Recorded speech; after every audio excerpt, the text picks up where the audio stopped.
আমরা একটা সুদূর প্রসারী লক্ষ্য নিয়ে তহাজি নুরাইন স্কুলটাকে শুরু করেছি। এটা শুধুমাত্র একটা গতানুগতিক ভাবধারার স্কুল হিসেবে প্রতিষ্ঠিত করা আমাদের উদ্দেশ্য নয়। আমাদের উদ্দেশ্য হচ্ছে এমন একটা প্রজন্ম গড়ে তোলা যেই বাচ্চারা ইনশাআল্লাহ তাআলা জেনারেল শিক্ষার পাশাপাশি, বা আমি বলবো যে আরবি এবং ইসলামী শিক্ষার পাশাপাশি জেনারেল শিক্ষাটাকে সমানভাবে শিখতে পারেন। এটা আমাদের একটা মৌলিক উদ্দেশ্য। তো এই উদ্দেশ্যটা কিন্তু একদিনে বাস্তবায়িত হবে না, এবং এই উদ্দেশ্যটা বাস্তবায়ন করতে গেলে শুধুমাত্র আমাদের একক প্রচেষ্টা এখানে যথেষ্ট নয়। সর্বপ্রথম যে বিষয়টা প্রয়োজন সেটা হচ্ছে ইসলামিক পরিবার। আপনাদের পরিবারগুলো যদি আপনারা ইসলামিক আদর্শ ইসলামিক পরিবার হিসেবে গড়তে ব্যর্থ হন, তাহলে স্কুল আপনার বাচ্চাকে একজন ইসলামিক হিউম্যান বিইং হিসেবে গড়ে তুলতে পারবে না। এই প্রথম কথাটা আমাদের আজকে সবার মন এবং মননের মধ্যে গেঁথে নেওয়া উচিত। এই স্কুলে আমি ভর্তি করিয়ে দিয়েছি, মাসে বেতন দিচ্ছি, বাচ্চাদেরকে পড়াচ্ছেন টিচাররা, এটাই কিন্তু একটা বাচ্চার ইসলামিক ডেভেলপমেন্টের জন্য যথেষ্ট না। সর্বপ্রথম এবং সবচেয়ে গুরুত্বপূর্ণ বিষয়টা হচ্ছে তার বাসার পরিবেশটা কেমন। এখানে যারা উপস্থিত আছেন আমাদের গার্ডিয়ানরা এবং ফিমেল সেকশনে অনেক মায়েরা আছেন। তো প্রথম যে বিষয়টা আপনাদের সবাইকে একটু মনোযোগ দিতে হবে যে বাসার পরিবেশটা যেন ইসলামিক হয়। তো বাসায় ইসলামিক পরিবেশ বলতে আমরা আসলে কি বুঝি? বাসায় ইসলামিক পরিবেশ বলতে আমার বাসার গঠন, আমার বাসার অভ্যন্তরীণ ডেকোরেশন, বাহ্যিক ডেকোরেশন, আমার বাসার ডাইনিং টেবিল, খাবার মেনু, নামাজ, তালিম, আমাদের ওয়াশরুম, আমাদের পিতামাতার মধ্যে সম্পর্ক, ভাই বোনদের মধ্যে সম্পর্ক, পিতার সাথে সন্তানদের সম্পর্ক, মায়ের সাথে সন্তানদের সম্পর্ক, পরিবারের রিজিকের উৎস এবং স্বামী স্ত্রীর অভ্যন্তরীণ সম্পর্ক, এই প্রত্যেকটা বিষয়ে ওতপ্রোতভাবে জড়িত আর কি। ইসলামিক পরিবার বলতে ডিভাইস এডিক্টেড কোনো পরিবার কিন্তু বোঝায় না। দেখেন, আমি এখানে জাস্ট ফটোশ্যুট করতে আসি নাই, কিন্তু আপনারা যেভাবে ফোন নিয়ে বসে আছেন আমি খুব বিব্রত হচ্ছি আর কি। মানে আমি বিব্রত হচ্ছে এই কারণে যে আমাদের বাচ্চারা এটাই শিখবে এখন যে এভাবেই মনে হয় আলোচনা শুনতে হয়। ঠিক আছে, আমাদের বাচ্চারা আজকে শিখতেছে যে আসলে মনে হয় কেউ স্পেশাল কোনো ব্যক্তিত্ব আসলে আমাদের ফোন নিয়ে দাঁড়িয়ে যেতে হবে। মানে তারা কিন্তু এটা শিখতেছে আর কি। এটা ম্যানার না, এটা বরং ডিসম্যানার আর কি। তো ফার্স্ট অফ অল আমরা ইফতারের বিতরণটা করতে করতে বিষয়গুলো একটু মাথায় রাখি যে আপনাদের পরিবারটাকে যদি ইসলামিক পরিবার করতে আপনারা ব্যর্থ হন, তাহলে অনেস্টলি স্পিকিং যে আমরা লক্ষ লক্ষ কোটি কোটি টাকা খরচ করে কোনো প্রতিষ্ঠান আপনাদেরকে ইসলামিক সন্তান উপহার দিতে পারবে না। কথাটা আমরা যত দ্রুত বুঝবো ততই ভালো। এখানে প্রতিষ্ঠান যতটা গুরুত্বপূর্ণ তার চেয়ে বেশি গুরুত্বপূর্ণ আপনার পিতামাতার সম্পর্ক এবং ইসলামিক ফ্যামিলির বন্ডিং। তো প্রথম প্রশ্নটা আমি ছুটতে চাই আপনাদের দিকে যে আসলে আমাদের মধ্যে সেই ইসলামিক পারিবারিক মূল্যবোধটা আছে কিনা, এটা আপনাদেরকে খেয়াল রাখতে হবে। আল্লাহ পাক আপনাদেরকে ইসলামিক পরিবার গড়ে তোলার তৌফিক দান করেন। দ্বিতীয় বিষয়টা হচ্ছে যে কয়েকটা মূলনীতি আমি নোট করেছি যে একটা বাচ্চাকে যদি আপনি পরিপূর্ণ ইসলামিক ভাবধারায় গড়তে চান, ইসলামিক পরিবারের পাশাপাশি আরও কয়েকটা বিষয় খুব জরুরি। সেটা হচ্ছে বাচ্চার স্বাস্থ্যগত বিষয়টা দিকে লক্ষ্য রাখা, বাচ্চার সুস্বাস্থ্য নিশ্চিত করা। আমরা এই বিষয়টাতে এত বেশি গাফেল যে আমরা আমাদের বাচ্চাদের হাতে এখন কিছু বিষ উঠাই দিচ্ছি খাবারের মাধ্যমে, এবং এই খাবারগুলো তারা মোটামুটি 10-15 বছর ধরে খাচ্ছে। পরবর্তীতে দেখা যায় এমন কোনো অসুস্থতায় তারা পড়ে যান যে ওখান থেকে রিকভার করা সম্ভব হয় না।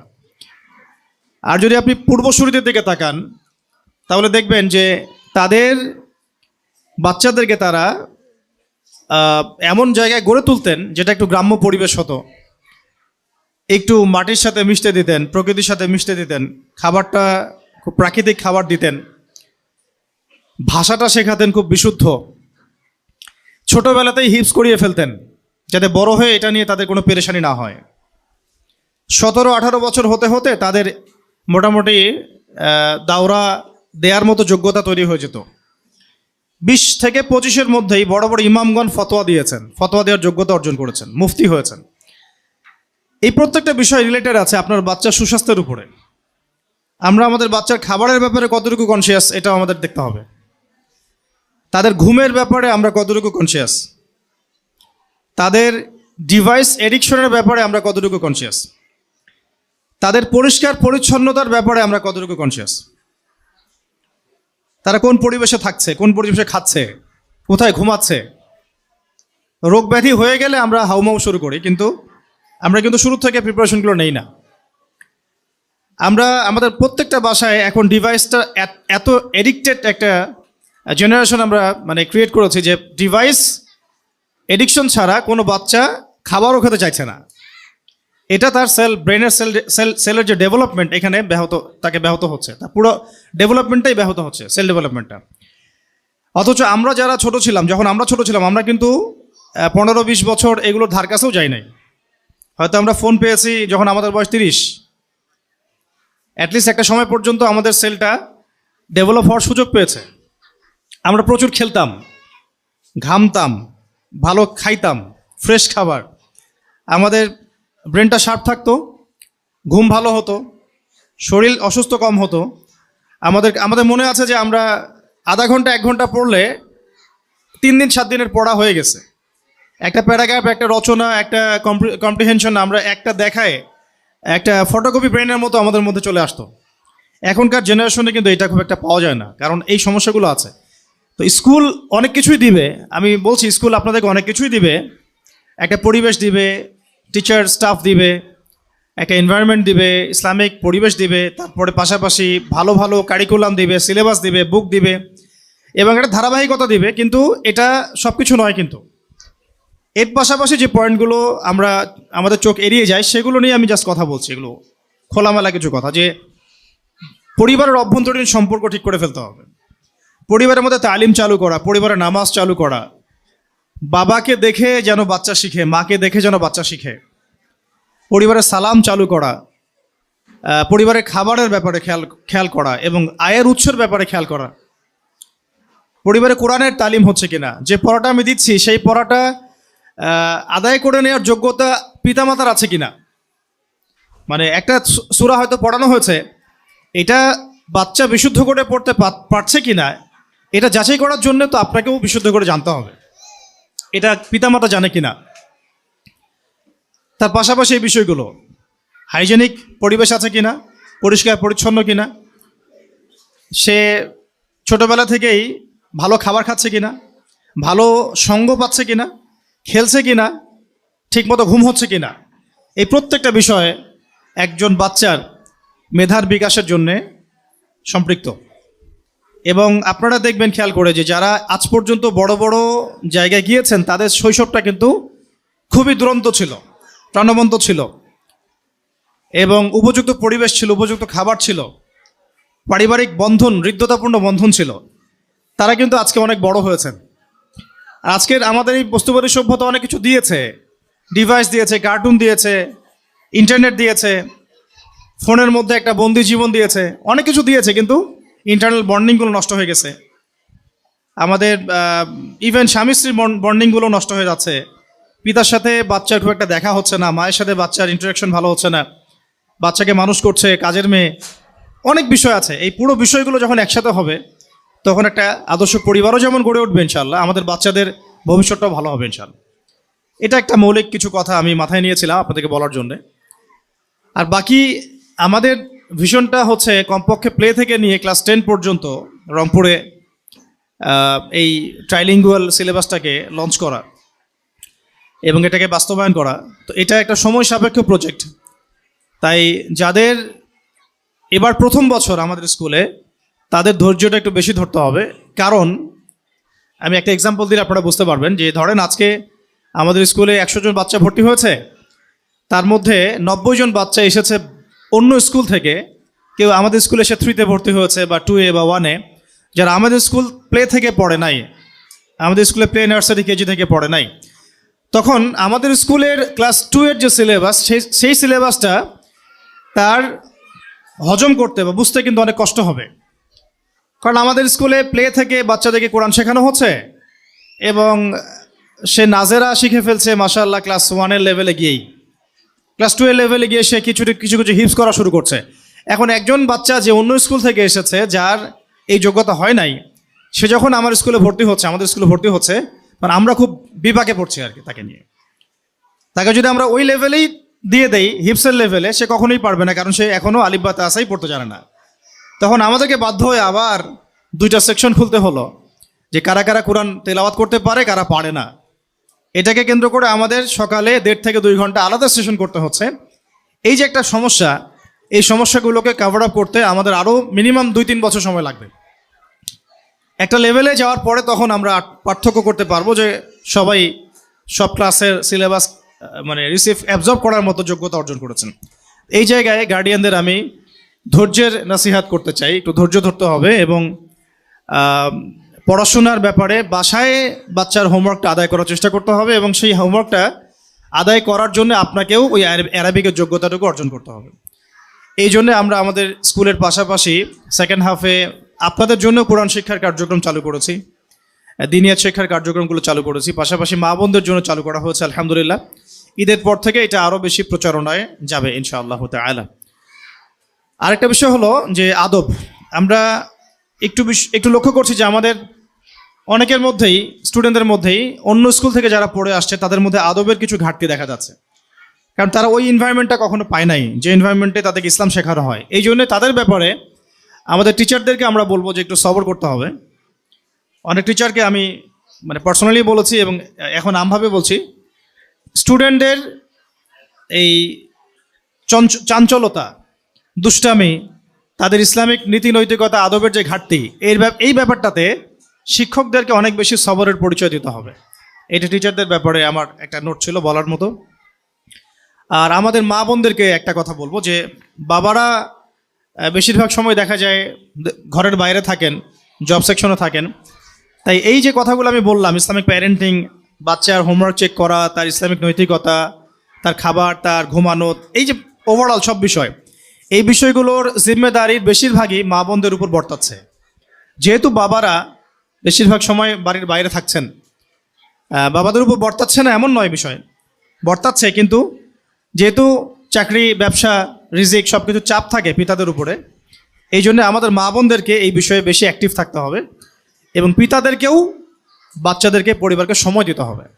এবং সময় দেওয়ার জন্যে রমজান একটা উপলক্ষ হতে পারে, সামনে ঈদ একটা উপলক্ষ হতে পারে। প্রতিদিন অন্ততপক্ষে আধা ঘন্টা 1 ঘন্টা করে ঘুমানোর আগে হলেও বাচ্চাদেরকে সময় দেয়া, তাদের সাথে একটু ইন্টারাক্টিভ থাকা। আর যত বেশি আমরা বাচ্চাদেরকে সময় দিব, তত বেশি আমাদের বাচ্চারা আমাদেরকে বন্ধু মনে করবে। আর যত বেশি আমরা তাদের থেকে ডিস্টেন্স মেনটেন করব, তখন দেখা যাবে তারা এমন সার্কেলে মিশছে, এমন কাউকে বন্ধুরূপে গ্রহণ করছে যেটা ইন ফিউচার আমাদেরকে ভোগাবে। আর কিছু বিষয় আছে নোটস, এটা একটু অ্যাডাল্ট কথা, তারপর আমি বলতে চাই, যেহেতু এখানে গার্ডিয়ানরা আছেন।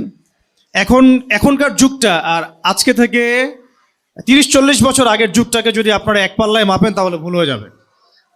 এই যুগটা বেসিক্যালি পর্নোগ্রাফির যুগ, এই যুগটা মানে বেহায়াপনার যুগ, বেপর্দার যুগ এবং কোনো কোনো ক্ষেত্রে অবাধ যৌনাচারের যুগ, ফ্রি মিক্সিংয়ের যুগ।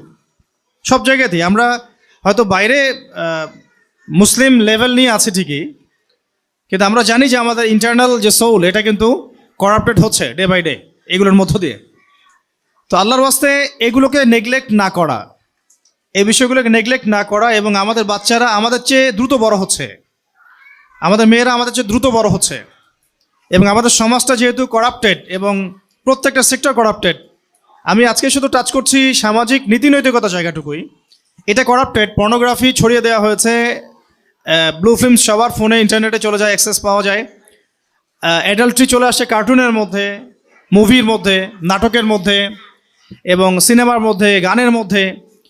এই বিষয়গুলো লাগাম টেনে ধরতে হবে আপনাদেরকে বাসার থেকেই, এটা বাসা থেকে লাগাম টানতে হবে এবং আমাদের মেয়েদের ব্যাপারে খুব খেয়াল রাখতে হবে। বাসায় কাজিন ফ্রি মিক্সিংটা বন্ধ করে দেওয়া উচিত। আমাদের মেয়েরা 10 বছর বয়স হোক, 12 বছর বয়স হোক, তাদের দিকে আমরা যে দৃষ্টিতে তাকাই আর 10 জন মানুষ হয়তো সেই দৃষ্টিতে নাও তাকাতে পারে। এই জন্য বাসার সিকিউরিটিটাকে একটু স্ট্রং করা, বাসার পরিবেশটাকে, নীতি নৈতিকতাকে স্ট্রং করা, ফ্রি মিক্সিংটা বন্ধ করে দেওয়া, কাজিন এই বিষয়গুলো বন্ধ রাখা, অ্যাডাল্টই তো মোটেই না করা, এবং বাচ্চাদের সামনে একটু খোলামেলা বিষয়গুলো ডিসকাস করা আর কি। আমি মনে করি বাচ্চাদেরকে এখন খোলামেলাভাবেই এই বিষয়গুলো বোঝানো উচিত, কোনটা গুড টাচ, কোনটা ব্যাড টাচ, কোন ইন্টারেকশনটা ভালো, কোনটা খারাপ, কোন আদরটুকু তোমাকে টিচার করতে পারবে বা আমি করতে পারবো, কোনটা করতে পারবো না, কোনটা তোমার প্রাইভেট পার্টস আর কোনটা তোমার নন প্রাইভেট পার্টস। এগুলো আসলে বাচ্চাদেরকে বোঝানোর দায়িত্ব কিন্তু এখন আমাদের নেওয়া উচিত। আপনারা দেখছেন সমাজের মধ্যে রেপ দিন দিন বাড়ছে, জেনা তো আগেই বেড়েছে, ব্যভিচার আগেই বেড়েছে, এখন রেপের সাথে ইভেন সমকামিতাও বাড়ছে। তো এইরকম একটা সমাজে আমরা যদি আমাদের মেয়েদেরকে, আমাদের ছেলেদেরকে মানুষ করতে চাই, খুবই ঈগল পাখির মতো, ঈগল আইজ নিয়ে আমাদেরকে চলতে হবে। আমরা নিজেও খুব কনসিয়াস এগুলো নিয়ে। তো আমরা ইন ফিউচার প্ল্যান করেছি যে এরপর থেকে আমরা ছেলে মেয়েদের ক্যাম্পাসও আলাদা করে দেওয়ার চেষ্টা করবো ইনশাল্লাহ। এটা আমাদের প্ল্যান আছে। এখন আমাদের সাধ্য নেই বিধায় আমরা এটা করতে পারছি না। আর একটু বলে রাখি, এটা যেহেতু কথা প্রসঙ্গ চলে আসছে, যে আমাদের রংপুরে স্থায়ী ক্যাম্পাস করার ফিকির। আমরা এরকম ভাড়ার ক্যাম্পাসে থাকতে চাই না বেশি দিন। আমরা চাই যদি আপনাদের মধ্যে বিত্তশালী যারা আছেন বা ইসলামিক মাইন্ডেড যে মানুষরা আছেন, যাদেরকে আল্লাহ পাক সামর্থ্য দিয়েছেন, তারা যদি সবাই হাত লাগান, আমরা রংপুর শহরে ইনশাআল্লাহ একটা পার্মানেন্ট ক্যাম্পাসের দিকে ফোকাস করতে পারি। সেখানে আমরা আবাসিক অনাবাসিক বিষয়গুলো রাখতে পারি, আমাদের ট্রান্সপোর্ট থাকতে পারে, এবং সেখানে স্কুলিং, মাদ্রাসা, মক্তব, এভরিথিং, দাওয়া সেন্টার একসাথে আমরা একটা ক্যাম্পাস গড়ে তুলতে পারি। একটা কমিউনিটি বিল্ড আপ না করলে আমরা অস্তিত্ব সংকটে পড়ব। আমার এই কথাটা একটু মার্ক করে রাখেন। যদি আমরা কমিউনিটি বিল্ড আপ করতে ব্যর্থ হই, এখন আমরা কিন্তু কমিউনিটি ওয়াইজ নাই, আমরা বিভিন্ন জায়গায় আছি, এক জায়গায় আসছি, এটা কমিউনিটি না। কিন্তু একটা চাপ যখন আসবে উপর থেকে, দেখবেন সবাইকে উঠিয়ে নেওয়া সহজ। বাট একটা কমিউনিটি যদি আমরা বিল্ড আপ করতে পারতাম বা পারি ইন ফিউচার, সবাই কাছাকাছি থাকি একসাথে, আমাদের কমিউনিটি, আমাদের সোসাইটি, আমাদের ঈদগাহ, আমাদের মসজিদ, আমাদের মাদ্রাসা, আমাদের স্কুল, এবং আমরাই সেখানে মানে থাকছি অ্যাজ এ নেইবার, তখন দেখা যাবে আমাদের বাচ্চারা ভালো প্রতিবেশী পাবে, ভালো পরিবেশ পাবে। শুধু স্কুলেই না, বরং সে সমাজের মধ্যেও ভালো কিছু শিখবে আর কি। এখন আপনি আমার স্কুলে নিয়ে আসছেন, বাসায় নিয়ে গেলেন, এমন একটা জায়গা আপনার বাসা, আশপাশে দেখা যাচ্ছে যে বেদিন মানুষদের ভর্তি, ওই ইম্প্যাক্টটা কিন্তু আপনার বাসায় পড়বেই স্বাভাবিক। তো অনেক ফিকির মাথায় রাখা, আপনাদের সহযোগিতা আমি এখানে প্রত্যাশা করছি এবং কামনা করছি যে রংপুর শহর কেন্দ্রিক আপনারা লোকাল মানুষ একটু ফিকির করেন যে এরকম কোনো সোসাইটি গড়ে তোলা যায় কি না, এমন কোনো কমিউনিটি গড়ে তোলা যায় কি না, বা আমাদের এই স্কুলটাকে একটা পার্মানেন্ট ক্যাম্পাসের দিকে নিয়ে আসা যায় কি না, এবং আপনারা কিভাবে আমাদেরকে হেল্প করতে পারেন, এই আহ্বানটা আমি আপনাদের সামনে রাখতে চাই আজকে। আরেকটা বিষয় বলে শেষ করছি যে রমাদান মাসটাকে ইউটিলাইজ করে আমাদের পারিবারিক বন্ডিংটাকে স্ট্রং করা। বাচ্চাদেরকে শুধু ঈদের গিফট হাদিয়ে দিব এরকম না, মানে বাচ্চা প্রত্যেকটা বিষয়ে তার কাছ থেকে কিছু ফিডব্যাক নেওয়া। আমি তোমাকে দিব, তুমি আমাকে এটা দাও, আমি তোমাকে এটা দিব, তুমি আমাকে সূরাটা শোনাও। মানে যে দূরত্বটা সৃষ্টি হয় সারা বছর, এটাকে ফুলফিল করার জন্য রমাদানটা কাজে লাগানো উচিত। অলরেডি রমাদানের প্রায় দেখছেন আপনারা যে অনেকদিন চলে গেল। আর আপনারা ওয়ার্ল্ড অ্যাফেয়ার্স সম্পর্কে ভালো জানেন যে সারা বিশ্বে সারা রমাদানে কি হলো, এখন কি হচ্ছে। আমরা অনেক বেশি ব্যস্ত, সারা দেশব্যাপী অনেক মুভমেন্টে আমাদেরকে থাকতে হচ্ছে। তো প্রত্যেকটা গার্ডিয়ানকে আমি বলবো যে আপনারা নিজেরাই আমাদের একজন শিক্ষক হয়ে যান। দায়িত্বটা শুধু আমাদের কাঁধে চাপাই দিয়েন না। প্রত্যেক মাকে আমরা বলবো যে আপনারা নিজেরাই আমাদের শিক্ষিকা হয়ে যান। এটা আনপেইড শিক্ষিকা, আনঅফিসিয়াল শিক্ষক। আমরা যা পড়াচ্ছি বাসায় তদারকি করেন, তাদেরকে সময় দেন, তাদের পড়াটাকে আদায় করেন, আদায় করার যোগ্যতাটা আপনিও তৈরি করেন। বাকি বাংলা, ইংরেজি, অঙ্ক এগুলো তো আপনারা সবাই আমার চেয়ে ভালো জানেন, এগুলো আদায় করার জন্য আপনারা যথেষ্ট। আমি বলছি ইসলামিক বিষয়গুলো, কোরআন হাদিস এবং অন্যান্য বিষয়গুলো। আস্তে আস্তে এই সিলেবাসটা এত সুন্দর করে করা হয়েছে এবার, আলহামদুলিল্লাহ। পরের বছর ইনশাল্লাহ আরও ভালো হবে ইনশাআল্লাহ। আমরা রাতের পর রাত জেগে, মানে নির্ঘুম রাত কাটায়, মৌলানা আব্দুল মালিক সাহেবের ছাত্রদের কাছে বসে পরামর্শ করে রাতের পর রাত জেগে জেগে এই ট্রাইলিঙ্গুয়াল সিলেবাসটা এবার করেছে আলহামদুলিল্লাহ। একটা বছর গেলে পরে আপনারা বুঝতে পারবেন যে একটা বাচ্চা এক বছরে কত কি শিখলো আলহামদুলিল্লাহ। তো কথা অনেক, তবে সময় সংক্ষিপ্ত। মূল কথা হচ্ছে আমরা শুধুমাত্র পড়াশোনা, টেক্সট বুক পড়াশোনার দিকে ফোকাস না করি। পড়াশোনা আমার আদবের মধ্যেও থাকবে, আখলাকের মধ্যেও থাকবে, পরিবারে থাকতে হবে, নৈতিকতা থাকতে হবে। একটা ছেলে ক্লাসে ফার্স্ট হয় নাই, কোনো সমস্যা নাই। ওই ছেলেটা মুআদ্দাব কিনা, আদব আছে কিনা তার মধ্যে, ভদ্র কিনা, এবং তার মধ্যে ইসলামিক নৈতিকতা কতটুকু, এটা বড় বিষয়। জীবনের এক পর্যায়ে এই ফার্স্ট সেকেন্ড থার্ডের এই পজিশনগুলো হারিয়ে যায়। তার আদব আখলাক, তার নীতি নৈতিকতা এবং অনেস্টি, এইটাই শাইন করে যায় এক সময়। খেয়াল করে দেখেন, আমরা এখানে অনেক অনেক বড় জায়গায় এসেছি এখনই। আপনারা কিন্তু অনেক সময় ফার্স্ট বয় ছিলেন না, হয়তো আমি লাস্ট বয় ছিলাম না, এমনও হতে পারে। কিন্তু আজকে আপনি এই জায়গায় চলে আসছেন হয়তো অন্য কোনো কারণে, হয়তো আপনার অনেস্টির কারণে, হার্ডওয়ার্কিংয়ের কারণে, আন্ডারস্ট্যান্ডিংয়ের কারণে, বা আপনার অ্যানালাইসিস ক্ষমতা বেশি তাই, অথবা আপনি আল্লাহর সাথে বেশি কানেক্টেড, এই কারণে হতে পারে। শুধুমাত্র সার্টিফিকেট শিক্ষা নয় আর কি, এই মানদণ্ডটা কিন্তু শিক্ষা নয়। আমরা এমন একটা প্রজন্ম চাই যে প্রজন্মটা ইন ফিউচার, একটু বলে নেই মাঝখানে, আমি যদিও বলতে চাইনি আজকে এটা, ইন ফিউচার ওয়ার্ল্ড এবং দেশ, আঞ্চলিক পরিবেশ সব কিছু একটা অনিবার্য সংঘাতের দিকে যাচ্ছে। অনিবার্য সংঘাত, আদর্শগত, সামাজিক, অর্থনৈতিক তো আছে আগে থেকে, রাজনৈতিক এবং বৈশ্বিক একটা অনিবার্য কনফ্লিক্টের দিকে এই বিশ্ব আগাচ্ছে, এই দেশও আগাচ্ছে, আঞ্চলিক অবস্থাও আগাচ্ছে। আজকে থেকে 100 বছর আগে প্যালেস্টাইনও ভাবে নাই যে তাদের অবস্থাটা এমন হবে। সিরিয়াও এটা গেস করতে পারে নাই, ইয়েমেন, লিবিয়া, জর্ডান কেউই গেস করতে পারে নাই। আমরা ওই বড় ইসরায়েলকে নিয়ে যতটা কনসিয়াস, আমাদের বাড়ির পাশে কিন্তু আরেকটা ইসরায়েলের জন্ম হয়েছে, এই ব্যাপারে কিন্তু আমরা এতটা কনসিয়াস না। তো এই আঞ্চলিক কনফ্লিক্ট কিন্তু আমরা এড়াতে পারবো না, যতই আমরা ভালো মানুষের পরিচয় দেওয়ার চেষ্টা করি না কেন। তারা এটা আমাদের উপর চাপিয়ে দিবে। তো আমরা তাহলে স্কুলিং এগুলো দিয়ে কী করতে চাচ্ছি? একেবারে খোলামেলা বলছি, আমরা চাচ্ছি যে আমাদের বাচ্চাদেরকে এইভাবে গড়ে তুলতে, আজকে থেকে 10 বছর 20 বছর পর ওই পরিবেশ যদি দাঁড়ায়, আমাদের বাচ্চা, আমার ছেলেটা যেন সামনের কাতারে শহীদ হয়, আমি এটা চাই। খোলামেলা বলে দিলাম কথা। এইভাবে ওই মাইন্ডসেট নিয়ে, ওই ডিটারমিনেশন নিয়ে, ওই জজবা, ইমান এবং আমল নিয়ে যদি আমি তাকে করতে চাই, আমার স্কুল যথেষ্ট না। প্রত্যেক বাবাকে ভূমিকা রাখতে হবে, মাকে ভূমিকা রাখতে হবে, আমারও স্বাস্থ্য দেখতে হবে, খাবার দেখতে হবে, খেলা দেখতে হবে, ঘুম দেখতে হবে, সব দেখতে হবে।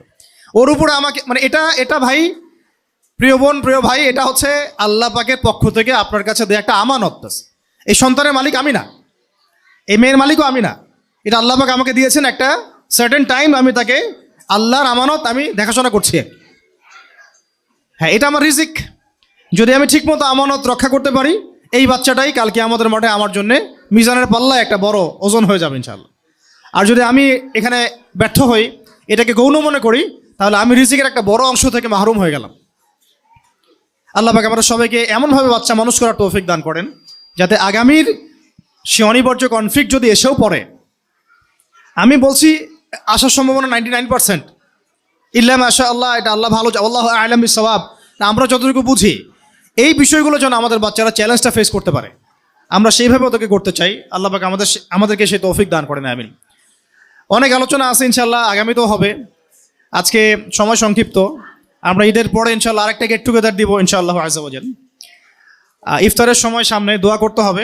কিছু প্রশ্ন আছে, আমি দিয়ে শেষ করে দেই, তারপরে দোয়া হবে ইনশাআল্লাহ। দোয়ার পরে আমরা ইফতার করব। ইফতারের পরে যদি আপনাদের কোনো অবজারভেশন থাকে, মন্তব্য থাকে, বা খুসুসি কোনো মাশওয়ারা বা পরামর্শ বা কথা থাকে, আমরা এখানে আছি, মাগরিবের পরে আপনারা আলোচনা করতে পারেন ইনশাআল্লাহ। সর্বশেষ কথা হচ্ছে ভাই এবং বোনরা, যে এটা আমার একার চ্যালেঞ্জ না, এটা আমাদের একার চ্যালেঞ্জ না। বাংলাদেশে প্রত্যেকটা জেলায় জেলায়, গ্রামে গ্রামে এরকম স্কুলিং দরকার, মাদ্রাসা দরকার, মক্তব দরকার, এবং ভিন্ন ডাইমেনশন থেকে কাজ করা দরকার। শুধুমাত্র এককেন্দ্রিক চিন্তা থেকে না, পুরা বিষয়গুলো মাথায় রেখে সামনের বিশ্ব, সামনের দেশ, সামনের অর্থনীতি, সামনের প্রজন্ম, ওয়ার্ল্ড অ্যাফেয়ার্স এবং আমাদের নৈতিক অবক্ষয়গুলা, জাহালাতগুলা, এগুলো মাথায় রেখে আমাদেরকে বাচ্চা মানুষ করতে হবে। আর বাচ্চা মানুষ করার একটা অংশ হচ্ছে স্কুল, বাস এতটুকুই। এটা কিন্তু সব কিছুই না, কখনোই সব কিছু না। কারিকুলাম সব কিছু না, বইগুলো সব কিছু না, টিচাররা সব কিছু না। সবচেয়ে বড় অংশ হচ্ছে না আপনি নিজে এবং আপনার স্ত্রী নিজে। আপনারা যদি আমাদের সহযোগী হন, ইনশাল্লাহ আমরা এই স্বপ্নটাকে বাস্তবায়ন করতে পারবো ইনশাল্লাহ। আর যদি মনে করি আমরা যে না, আমি তো প্রফেশনাল, আমি 1500 টাকা দিচ্ছি, আমি ওই সার্ভিসটা চাই, তাহলে এখানে আসলে ওই উদ্দেশ্যটা সাধন হবে না আর কি। এটাও গদবাধা কমার্শিয়াল একটা অবস্থায় চলে আসবে। ইন্নামাল আমালু বিন্নিয়াত, কাজের ফলাফল নিয়াতের উপর ডিপেন্ড করে। আল্লাহ পাক আমরা সবাইকে ইখলাস দান করেন, নিয়াত দান করে, একসাথে মিলে আমরা আমাদের বাচ্চাগুলোকে মানুষ করি, এই তৌফিক আল্লাহ পাক আমাদেরকে দান করেন। আমি এখানে অনেস্টলি বলছি ভাই, এখানে আমাদের দুনিয়াবি কোনো স্বার্থ নাই। আমরা চাই আমার বাচ্চা আমার মেয়েটা যেভাবে মানুষ হচ্ছে, আপনার বাচ্চা আপনার মেয়েটা ঠিক ওইভাবে মানুষ হোক। আমি এদের কারোর মধ্যে কোনো পার্থক্য করি না, এটা আল্লাহ পাক জানেন, কারোর মধ্যে কোনো পার্থক্য করি না। বরং আমি এখানে অনেক চাহিদাপত্র দেখে অনেককে হাফ ফ্রি, ফুল ফ্রি এইসব করা হয়েছে, বাট আমি আমার বাচ্চার ফুল বেতন দিয়ে ফুল ভর্তিতে তাকে পড়াশোনা করাই। কারণ এটা একটা মিসাল হয়ে থাকবে যে আমরা একটা স্বপ্ন দেখছি, এই স্বপ্নের অংশীদার আমরা নিজেরাই। তো আপনারাও এই স্বপ্নে আমাদের সাথে হাত মেলান, হাতে হাত লাগান, দেখবেন ইনশাআল্লাহ একটা বছর 2টা বছর যাক, একটু সাপোর্ট করেন, দেখবেন ইনশাআল্লাহ ওদের পরবর্তী যে ফিডব্যাকটা এইটা আপনাকে মুগ্ধ করবে ইনশাআল্লাহ। এটার ক্রেডিট আমরা নিচ্ছি না, ক্রেডিটটা সবাই মিলে ভাগ করে নিব। আর সবচেয়ে বড় ক্রেডিট পাওয়ার সত্তা হচ্ছেন আল্লাহ রাব্বুল আলামিন।